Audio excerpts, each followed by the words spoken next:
Merci, Monsieur le Président. Messieurs les ministres, chers collègues, la Belgique est bien le pays du surréalisme. Ce matin, on apprend dans la presse que l'armée belge est incapable de lutter contre les quelques militaires extrémistes aux convictions islamistes radicales qui existent en son propre sein et qu'il est impossible de les licencier faute de moyens juridiques suffisants. Et par contre, dans un même temps, nous décidons d'aider la France dans sa lutte contre le terrorisme en lui apportant une aide logistique pour son opération au Mali. Que ne ferions-nous pas pour lutter contre le terrorisme en dehors de nos frontières? J'espère juste que nous aurons bien veillé à ne pas envoyer pour cette opération antiterroriste au Mali ces fameux soldats belges islamistes. Je le dis sous la forme de l'humour, mais ce qui se passe actuellement dans le monde ne me fait pas rire du tout. Ça ne me fait pas rire car sans aucun doute, les dirigeants de nos pays occidentaux sont en train de pendre les peuples pour des imbéciles avec l'aide et le soutien de la presse, qui n'est plus aujourd'hui qu'un organe de propagande des pouvoirs en place. Un peu partout dans le monde, les interventions militaires et les déstabilisations de régimes deviennent de plus en plus fréquentes. La guerre préventive est devenue la règle. Et aujourd'hui, au nom de la démocratie ou de la lutte contre le terrorisme, nos États s'octroient le droit de violer la souveraineté de pays indépendants et de renverser des dirigeants légitimes. Il y a eu l'Irak et l'Afghanistan, ces guerres du mensonge américain, sont venues par la suite la Tunisie, l'Égypte, la Libye, où, grâce à vos décisions, notre pays a participé en première ligne à des crimes contre l'humanité pour renverser à chaque fois, des régimes progressistes et modérés et pour les remplacer par des régimes islamistes dont, et c'est quand même bizarre, la première volonté fut d'imposer la charia. Il en est de même actuellement en Syrie, où la Belgique finance honteusement l'armement des rebelles islamistes qui tentent de renverser Bachar al-Assad. Ainsi, en pleine crise économique, alors que de plus en plus de Belges ont des difficultés pour se loger, se nourrir, se chauffer ou se soigner, et oui, j'entends déjà le sale populiste que je suis, eh bien le ministre des Affaires étrangères, il a décidé d'offrir aux rebelles syriens 9 millions d'euros. Bien sûr, on tentera de nous faire croire que cet argent servira à des fins humanitaires, un mensonge de plus. Et comme vous le voyez, depuis des mois, notre pays ne fait que participer à la mise en place de régimes islamistes dans le nord de l'Afrique et au Moyen-Orient. Alors, quand on vient prétendre partir en guerre pour lutter contre le terrorisme au Mali, eh bien, j'ai bien envie de rire. C'est faux. Sous des apparences de bonnes actions, nous n'intervenons que pour défendre des intérêts financiers, dans une totale logique néocolonialiste. Il n'est véritablement pas cohérent de partir aider la France au Mali au nom de la lutte contre le terrorisme islamiste, lorsqu'au même moment, on soutient en Syrie le renversement de Bachar al-Assad par des rebelles islamistes qui souhaitent imposer la charia, comme c'est déjà le cas en Tunisie ou en Libye. Il faut vraiment arrêter de nous mentir et de prendre les gens pour des imbéciles. Le temps est au contraire venu pour dire la vérité. En armant les rebelles islamistes comme les Occidentaux ont auparavant armé Oussama Ben Laden, cet ami des Américains avant qu'il ne se retourne contre lui, eh bien les pays occidentaux en profitent pour implanter dans les nouveaux pays conquis des bases militaires tout en favorisant leurs entreprises nationales. Tout est donc stratégique. En Irak, nos alliés américains ont mis la main sur les richesses pétrolières du pays. En Afghanistan, ce fut sur l'opium et la drogue, toujours très utile, pour se faire beaucoup d'argent assez rapidement. En Libye, en Tunisie, en Égypte ou encore en Syrie, le but fut et est encore actuellement de renverser les pouvoirs modérés pour les remplacer par des pouvoirs islamistes qui très rapidement deviendront gênants et que nous attaquerons sans vergogne sous prétexte de lutter, à ce moment-là encore, contre le terrorisme ou de protéger Israël. Et dont les prochaines cibles sont déjà connues. Dans quelques mois, je prends le pari que nos regards se tourneront vers l'Algérie et finalement vers l'Iran. Faire la guerre pour libérer des peuples d'un agresseur extérieur, c'est noble. Mais faire la guerre pour défendre les intérêts des États-Unis, faire la guerre pour défendre les intérêts de grosses sociétés comme Areva.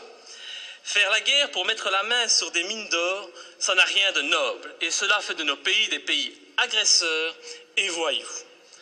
Personne n'ose parler, mais qu'à cela ne tienne, je ne me tairai pas, et tant pis si ma lutte doit me faire passer pour un ennemi de ce système qui bafoue les droits de l'homme au nom des intérêts financiers, géostratégiques et néocolonialistes. Bafouer ce régime et le dénoncer, c'est un devoir et une fierté pour moi. Et sincèrement, et je m'excuse pour le vocabulaire populaire utilisé, j'emmerde tous les soi-disant bien-pensants, qu'ils soient de gauche, de droite ou du centre, qui sont aujourd'hui au basque de nos pouvoirs corrompus et qui se plairont à me tourner en ridicule. J'emmerde nos dirigeants qui jouent avec leurs bombes comme des gamins dans une cour de récréation. J'emmerde ceux qui prétendent être des démocrates alors qu'ils ne sont que des criminels de bas étage. Je n'ai pas beaucoup de respect non plus pour les journalistes qui ont le culot de faire passer les opposants pour des débiles mentaux alors qu'au fond ils savent très bien que ces opposants ont parfaitement raison. Je méprise enfin au plus haut point ceux qui se prennent pour les rois du monde et qui nous dictent leurs lois, car moi je suis du côté de la vérité, du côté de la justice, du côté de ces victimes innocentes du pognon à tout prix. Et c'est pour cette raison que j'ai décidé de m'opposer clairement à cette résolution qui envoie notre pays soutenir la France dans son opération néocolonialiste. Depuis le début de l'opération française, le mensonge est organisé. On nous dit que la France ne fait que répondre à l'appel au secours d'un président malien. On en oublierait presque que ce président n'a aucune, mais aucune légitimité et qu'il a été mis en place pour assurer la transition suite au coup d'État de mars 2012. Qui a soutenu ce coup d'État? Qui en est à la base? Pour qui travaille ce président de transition? Voilà le premier mensonge. Le président français François Hollande ose prétendre mener cette guerre pour lutter contre les djihadistes qui menacent, ils menacent, rendez-vous compte, le territoire français et européen. Mais quel vilain mensonge! En reprenant cet argument officiel, tout en profitant pour effrayer la population, en augmentant le niveau de la menace terroriste, en mettant en œuvre le plan Vigipirate, nos dirigeants et les médias font preuve d'un culot inimaginable. Comment peut-on oser sortir un tel argument alors que la France et la Belgique n'ont pas hésité à armer et soutenir les djihadistes en Libye et que ces mêmes pays continuent actuellement à soutenir ces djihadistes en Syrie? Ces prétextes ne servent qu'à cacher des desseins stratégiques et économiques. Nos pays n'ont même plus peur de l'incohérence car tout est fait pour la cacher. Mais l'incohérence est pourtant bien présente. Ce n'est pas demain que vous verrez un Malien venir commettre un attentat en Europe. Non, à moins qu'on en crée un subitement pour mieux justifier encore cette opération militaire. On a bien créé le 11 septembre pour justifier l'invasion, l'arrestation arbitraire, la torture et le massacre de populations innocentes. Alors créer un terrorisme malien, bon, ça ne doit pas être trop compliqué pour nos dirigeants sanguinaires. Un autre argument utilisé pour justifier ces derniers mois les opérations militaires, c'est la protection des droits de l'homme. Ah, cet argument est encore utilisé aujourd'hui pour justifier la guerre au Mali. Mais oui, nous devons agir, car sinon les méchants islamistes radicaux vont imposer la charia au Mali, lapider les femmes et couper les mains des voyous. Oh, c'est vrai que l'intention elle est noble et salvatrice, c'est sûr. Mais pourquoi alors? Mais pourquoi, bon Dieu, nos pays ont-ils alors participé à l'accession au pouvoir en Tunisie et en Libye d'islamistes qui ont décidé d'appliquer cette charia dans ces pays qui étaient, il n'y a pas si longtemps de cela encore, modernes et progressistes? Je vous invite à demander aux jeunes Tunisiens qui sont à la base de la révolution de Tunisie s'ils sont heureux de leur situation actuelle. Tout cela, c'est de l'hypocrisie. L'objectif de cette guerre au Mali est très clair. Et puisqu'on n'en parle pas, je vais en parler.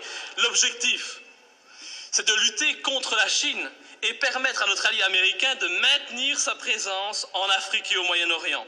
C'est cela qui guide ces opérations néocolonialistes. Et vous verrez, quand l'opération militaire sera terminée, La France conservera bien entendu des bases militaires au Mali.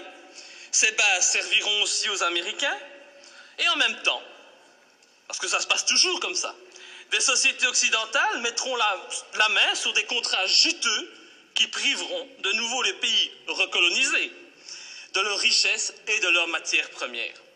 Alors, soyons bien clairs, les premiers bénéficiaires de cette opération militaire, ce seront les patrons et les actionnaires du géant français Areva, qui tentent depuis des années d'obtenir l'exploitation d'une mine d'uranium à Faléa, une commune de 17 000 habitants située à 350 km de Bamako.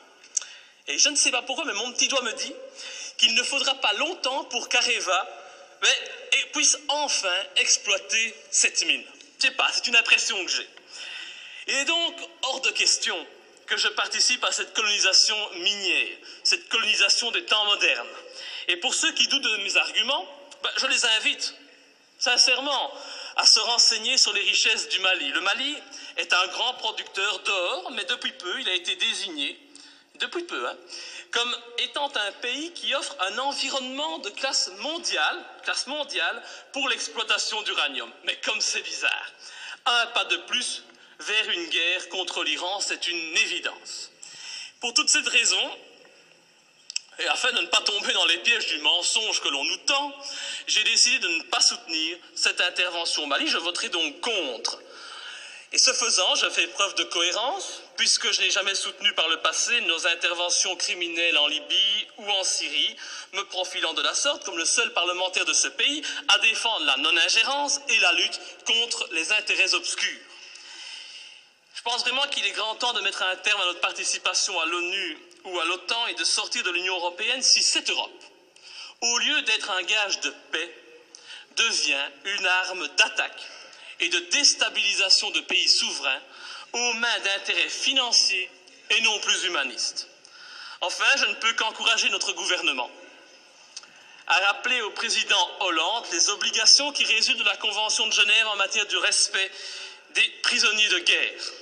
J'ai en effet été outré d'entendre à la télévision, de la bouche du président français, que son intention était de détruire, je dis bien détruire, les terroristes islamistes. Alors je ne voudrais pas que la qualification utilisée pour nommer les opposants au régime malien, c'est toujours pratique aujourd'hui de parler de terroristes islamistes, soit utilisée pour contourner les obligations de tout État démocratique en matière de respect des droits des prisonniers de guerre. Nous attendons un tel respect de la patrie des droits de l'homme. Enfin, et pour terminer, permettez-moi de souligner la légèreté avec laquelle nous décidons de partir en guerre. Tout d'abord, le gouvernement agit sans la moindre autorisation du Parlement, il paraît qu'il en a le droit. Il envoie du matériel, des hommes au Mali. Le Parlement réagit par la suite, et quand il réagit, comme aujourd'hui, eh bien, cette institution n'est composée que d'un tiers de ses membres. Encore beaucoup moins si on parle des élus francophones. C'est donc une légèreté coupable qui ne m'étonne pas vraiment, venant d'un Parlement de toutou soumis aux diktats des partis politiques. Je vous remercie. Monsieur le ministre des Affaires étrangères.